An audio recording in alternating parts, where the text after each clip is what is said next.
Update 4. The DNA results come back, and Amy confronts OP. Firstly, as far as the deed being in my name, it's not a complete hook, line and sinker, but Paige is convinced that between that and me having been the only one paying for the mortgage, I stand a very good chance. It could be interpreted as common marital property, but I'm going for primary custody, with supervised visits anyway. I'm playing hardball. Before I served Luke the divorce papers, I'd already done something a little bit sneaky. I reached out to our family attorney, the one who has always been on call to represent me and Luke during our marriage. I'll call him Zach. Now, contrary to some of the commenters' suggestions, I can't just go around town consulting with every lawyer in the area with the explicit purpose of locking my husband out of hiring them. That's considered bad faith, and judges don't look too kindly on it. However, this was Zach. He had been my attorney, and Luke's, for years.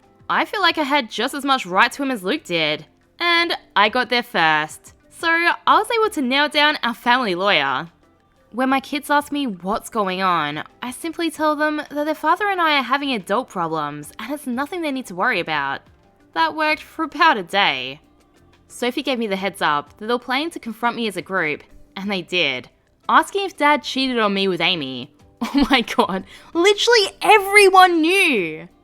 Again, even though I had absolute proof, I was hesitant to tell them that. Naturally, I wouldn't tell them about the graphic content I found. So instead, when asked directly by my kids if their dad had cheated on me, I simply said, I believe he did. Yes, with as much sincerity as I could muster. I think they believed me. Tom and Sophie are texting non-stop, and from what I can gather, there's doubt among Amy's children as well that this is about me losing my mind and not about their mother being too close to my husband. I also haven't shown Jim or Kat anything. They're hosting Luke, so I haven't had much contact with them. But I did have one phone call with Kat where we wished each other well, and in the background I could hear shouting. And though Kat quickly went outside, I did hear what sounded like Jim shouting at Luke. Jim doesn't usually shout. He's the calmest man I've ever met, so I'm worried about him, but also relieved that the wool has finally been pulled off his eyes. According to Kat, Luke is still staunchly denying everything. And apparently he was pretty upset when he found out that I'd approached Zach. That gave me a grim kind of satisfaction. So the test results came back. Tom and Sophie tested their DNA against each other to see if they're truly blood siblings. And here's a surprise. According to the test, they're not. They don't share any DNA. I'm more confused than anything. I was so certain that Tom had to be Luke's son. He was too. Now he doesn't know what to think, and I don't either. Obviously, I now know for sure the affair happened and lasted years.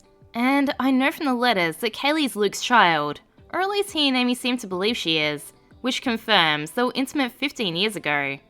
Now I'm just wondering, mostly for Tom's sake, who, if not Luke, is his father? He does kind of look like Luke, but that could be coincidence. In general, everything was quiet for a few days, until it wasn't. Until she finally showed her face. My best friend, Amy. I'm so glad I installed Ring cameras everywhere, as you're about to understand. Sure enough, Amy turned up on my doorstep and asked to talk. She had a relaxed demeanour and didn't raise her voice. Assuming she was approaching me on Luke's behalf, I told her I wasn't interested in talking to her and to just go away. She didn't leave, but she didn't make a scene either. She just kept telling me that we need to have a conversation. The kids weren't home and I did have cameras inside. I was also recording her on my phone and being discreet about it. So eventually, I relented and let her in. We sat down on the couch and she instantly got into the reason for her visit. Turns out, she and Luke know, or suspect, that I procured damning material from his laptop. Amy accused me of going through his devices and told me that anything I found wasn't my business and that I needed to delete it. The nerve of this woman! That was all she had to say. No apology, no admission of guilt, didn't even take responsibility for her own behaviour. So I confronted her, letting out some of my anger.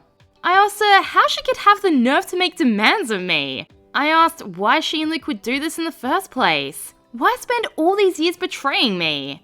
And as I expected, I got no answer. Literally, Amy didn't even seem to really hear me as I confronted her. She seemed like she was stressed, panicked even, but she was keeping it under wraps. She ignored all my questions and accusations, and just kept telling me to delete whatever I'd gotten from Luke's laptop. She said if I wanted to divorce Luke, that was my call, but to not drag her into it. Oh, that made me so mad. I kept my temper, but I did snap back that she was already very much in it. Amy just kept repeating herself, telling me to delete whatever I had. So I just refused. I asked her point blank, why should I? Why did I have any reason to? Amy got more aggressive, raising her voice. She was trying to intimidate me, but I held my ground. She told me that this wasn't about me and that I need to just do as she said, that it was very important. Oh my god, they're still talking to her like she's some dumb child. I couldn't possibly understand these big adult issues. So scummy. So I asked again, why? And yet again, she wouldn't answer. So I asked if Luke had sent her to do this, or if she'd just shown up on her own. No answer to that either. It was like talking to a brick wall. So I just asked her to leave. Just as I was worried she would, she refused to go. She refused to leave until I deleted everything I'd found in front of her. I couldn't help laughing. I told her no, that wasn't going to happen. This is where she started freaking out more. She got up and ran into the other room and grabbed my laptop. And before I could stop her, she smashed it on the ground. I don't really know why she thought that would work or get her the outcome she wanted. I think she was just panicking. Obviously, I still have everything, except now I need to buy a new laptop.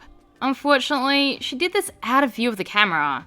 But it's fine, all my important files are backed up. She looked like she was going to have a breakdown. I tried again, very calmly, to tell her that she needed to leave, or I'd call the police. She refused again and just kept repeating her demand that I drop this whole cheating angle and divorce Luke without trying to argue that an affair took place. Ooh, something else is going on here. At that point, I just stared at her, at the woman I'd once considered one of my dearest friends in the whole world. I told her that I didn't owe her anything, but she owed her children the truth, that they had a right to know where they came from, who Luke really was to them. Amy bristled and told me it was none of my business and that I didn't understand her family and that I needed to back off. She kept going back to this idea that I could divorce Luke, but I must not claim that he'd had an affair with her. Yeah, there's definitely something else going on here. I just told her that I didn't need her permission to handle my divorce how I wanted to, and again told her to leave. She got more and more desperate, and her anger escalated to the point where she physically attacked me. I didn't expect her to actually do this. She hurt me pretty badly, but I got her off me. That part was very much on camera, and the whole audio was recorded on my phone. She finally left after that, and I immediately filed a police report. I had a feeling that she'd try to do something similar, and I wanted to beat her to the punch. Opie's really wisened up fast. She started the story with her head in the sand, but now she's 2 steps ahead of everyone. I cleaned myself up before the kids got home, and while I downplayed the story, I didn't lie to them about why I had a black eye. I told them for their own safety to steer clear of Amy. Yeah, she's clearly having some sort of, what did they try and say? Oh yeah, mental breakdown. I also sent the footage to Paige and Zach, as well as pictures from my injured state before I cleaned up.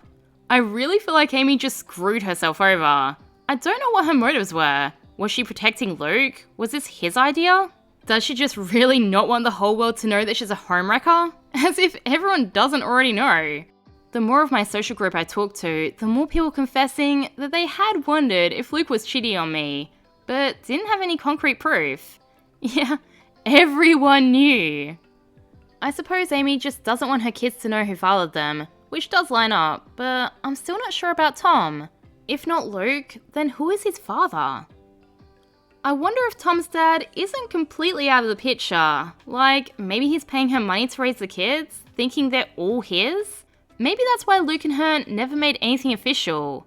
I don't know, this is super weird. Like, why is she so scared of the affair being outed? It's not like everyone doesn't already know. Opie mentioned in the comments that there is another update coming. I'll include it in a future video. So please subscribe if you want to hear that, and if you like this video, please give it a thumbs up.